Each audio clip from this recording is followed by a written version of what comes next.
Well, first of all, good afternoon, and I want to start by expressing my gratitude to Charlotte Palmer for stepping in for me this morning, and an apology that I'm still slightly jet-lagged for having just arrived.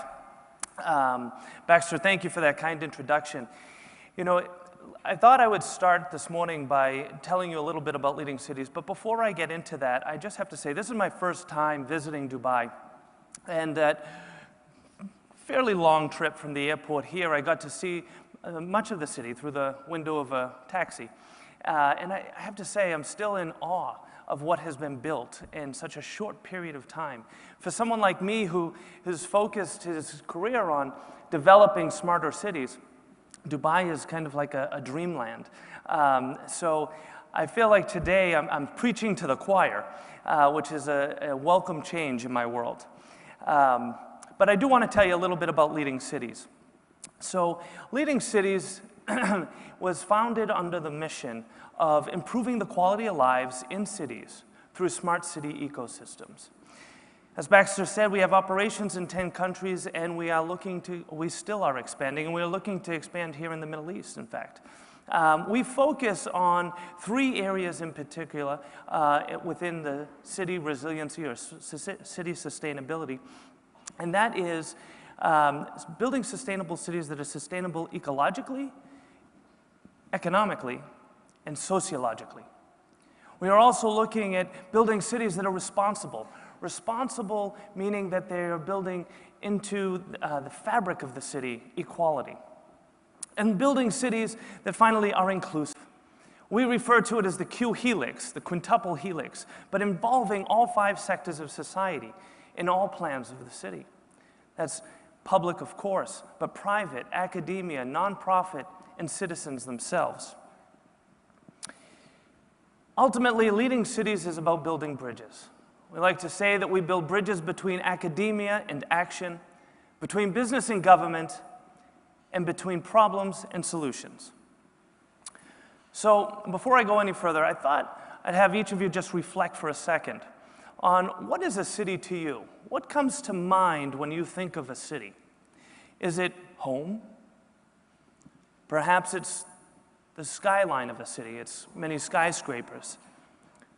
Or it's commerce, a commercial center, business opportunities. Or you think of the challenges that cities face, such as traffic and congestion. But what is a city really? I believe that city, and it's evident in the Dubai 2021 plan, that cities are about one thing, one common foundation. It's people. So we look at how we can build policies, how we can build built environments, how we can build sustainable cities that never forget the fact that what we're doing is for the people that live in cities. Because cities is where the real action happens. It's where policy kind of hits the pavement, where the rubber meets the road, as we say. It's where people feel the impact of our decisions and our vision. But this is not easy. In fact, the United Nations has said that managing urban areas has become one of the most important development challenges of the 21st century. And I couldn't agree more. There are many challenges that face our cities. Some we have answers to, some we're striving to find those answers, and some we haven't even discovered yet that we have to deal with. But we do know that cities are changing. 80% of the world's resources are consumed by cities. Cities represent just 2% of the Earth's land. You combine that with the fact that 1.3 million people are moving into cities around the world every single week. This is stretching resources beyond what cities are built for. It's moving cities into a place where our infrastructure is being stretched so far beyond its limits that in cases like in Boston just 2 years ago, our entire public transportation shut down after a pretty large snowstorm. But these are the facts that cities have to be dealing with. So what do cities need? First of all, and again, as is evidenced by the Dubai 2020 plan, we need a shift in thinking. We can no longer think about cities in terms of long-term planning. which worked for centuries actually, because the information we had was sufficient to predict the future of a city. But today, with rapid growth and environmental factors changing as quickly as they do, we cannot rely on today's information to predict the future of a city tomorrow, let alone 10, 20, 50 years into the future. So we have to develop strategic plans.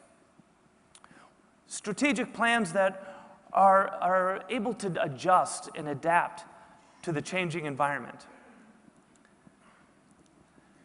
To achieve city sustainability, city resiliency, leading cities focuses on these three dimensions: sociological sustainability, ecological sustainability, and economical sustainability. First, we'll look at some approaches in sociological sustainability. One is keeping in mind the human-centric nature of what we're trying to achieve. This is just one example of the many ways that an individual is affected by what happens in a city. First, it's education and the quality of education we give that individual. Are we preparing them for the jobs of the 21st century? Next, it's security. And I don't mean just national security and safety issues, but I'm also talking about the security of having a roof over your head. It's a livelihood. It's a job that pays a livable wage. It's wealth. It's about empowering individuals to generate enough wealth so that they can provide another generation with that building block on which to build their family wealth even further. And it's about achieving happiness. Now, I don't think there's any city in the world that has put happiness so front and center, so core to its strategy as Dubai. So I'm not going to focus on that, but I do want to focus on another example, and that's the wealth piece. So I want to tell you a story of a man in Brazil. He created a company called Salary Fits because he noticed that people in his community were working hard. They were getting paid, and of course, by the end of the month, all their money was spent. There was no wealth accumulation. And so he looked into it a little bit further, and he realized that many of these people were scraping by, and they didn't have access to financial instruments that many of us do have. They lacked a credit score. And for them, or for the financial institutions, they were too risky without that credit score. So he created a software program called Salary Fits that connects employers directly with financial institutions, allowing loans and credit cards and things like that to be directly deducted from one's payroll. It eliminated the risk for financial institutions. It opened access to those financial tools that help us build wealth to millions of people. Today, 2.7 million people in Brazil are logged into this program. 4.5 million transactions occur. Cumulative total of capital being exchanged, $17 billion. This is changing lives. It's allowing people to work hard, to accumulate wealth, and pass it on to another generation. But it's also building a stronger economy in Brazil, particularly in his community. And so that's what we look for, those win-win-win situations, that not just the individual won, but the financial institutions won, accessing a whole new clientele. And the whole community won, with access to a broader, more robust economy. Second, let's look at ecological sustainability.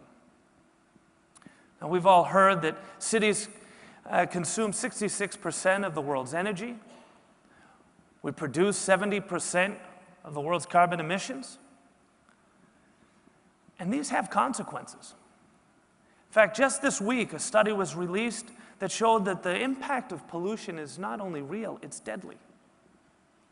9 million people a year die as a result of pollution, air pollution. That's 3 times more people than die from AIDS, malaria, and tuberculosis combined. So we have to think about some of the ways that we in cities are building our cities, how we interact with our cities, and what we're producing, and the air pollution that it creates. Buildings are a huge emitter of carbon dioxide. But it's also, of course, our cars.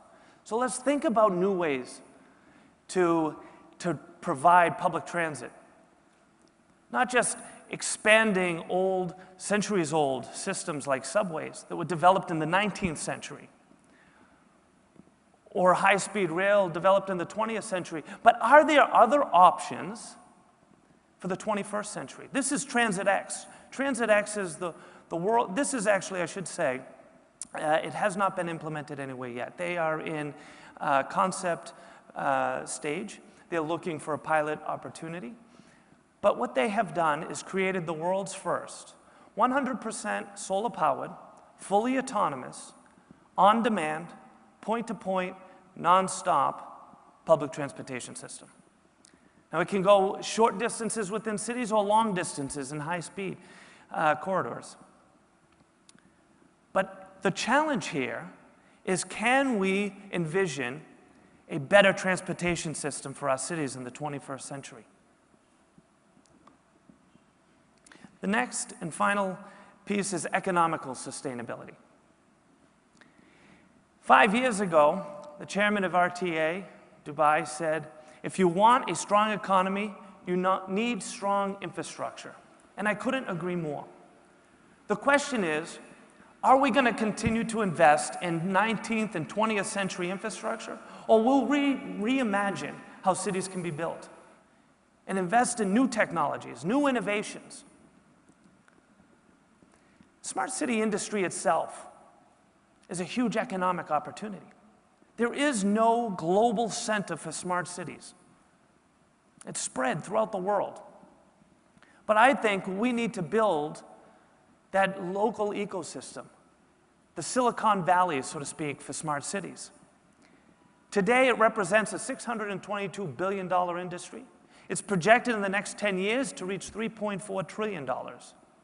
But in that same 10-year period of time, cities are projected to spend $78 trillion in infrastructure. Now, the more innovative solutions that come, the more 21st century approaches to building that infrastructure that we develop over these next 10 years means the more of that $78 trillion market that will be considered smart cities. So there's a huge economic boom in the smart cities industry. So the question is, what can we do? We believe in leading cities that we need to build smart city ecosystems. It starts with research. It moves to policy and media, building awareness of what we're doing in public supports. It's events like this.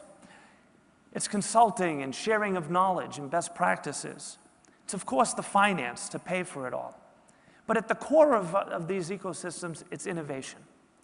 It's creating that space where startups can innovate. And as much as large corporations are providing new products for us, I see the smart city industry developing in much the same way pharmaceutical industry is developed. It's the little guys that develop new drugs and the big ones that buy it, buy that IP, that technology. We'll see the same in smart cities. So we need to build an ecosystem that allows startups to thrive. Innovation is the key. It will change our cities. It will provide an economic boom to our cities. But there are 4 serious challenges that we have to face. First is the question of human capital. Are we producing the right types of talent in our cities to support the smart city ecosystem? Second is venture capital. Oftentimes, smart city companies, startups, are dumped into a high-tech bucket because they involve technology. But the truth of the matter is, smart cities are something very different. We need more patient capital because a smart city company is not going to receive the rapid returns, high growth of a high-tech startup. Now, one thing you have in spades, I would say, here in Dubai is political capital. But not every city is so lucky. We need public leaders to step up, to take some risks, to be the first to implement a new solution. And finally, we need, of course, project capital. We need that financing to pay for these investments. So I want to introduce you to a new concept, a new initiative being launched by leading cities. The idea is to help propel smart city startups to success. It's identifying pre-seed smart city startups, giving them access to the investment they need, the network of our city leaders and our experts. It's about providing access to new customers, cities. Ultimately, it's giving them the opportunity to succeed. It's not pointing them in the direction of success, but putting them on the path of success. So, I'll end with this and say that in the end, the future of cities is going to be shaped by you, all of us here in this room. The strategies you develop, the investments you make, and the opportunities you pursue will shape our cities for the future. It will shape the cities that our children and our grandchildren and their children will grow up in. We have an opportunity to produce cities that truly capture what our human spirit is all about. That it truly allow every person to feel the impact of living in a city, a positive impact. You have the power to make a difference in not just your city, but in the world. And as the world is seeing more and more people moving into cities, with 70% of the entire world's population living in cities in just a few decades, the fact of the matter is the world is looking at people like us to make the right decisions, to build cities for the future. So the only question left to ask is, which cities will it be? Which cities will attract more talent, more investment, more business? Which cities will provide the best experience for visitors and residents? Which cities will do the most to reduce carbon emissions and protect our planet? I want this to be a dialogue, a start of a conversation between us, because leading cities, as I said, we're a nonprofit focused on improving the quality of lives in cities. I'm passionate about that pursuit. And I hope that all of us can work together to achieve it. I encourage you to please stay in touch with me, to contact me whichever way is best. But I thank you for your time this morning. I thank you for the work that you do every day. And I want to thank our organizers here for bringing us all together so that we can take this pause and think about what the future of Arab cities and cities of the world will be in the 21st century. Thank you very much.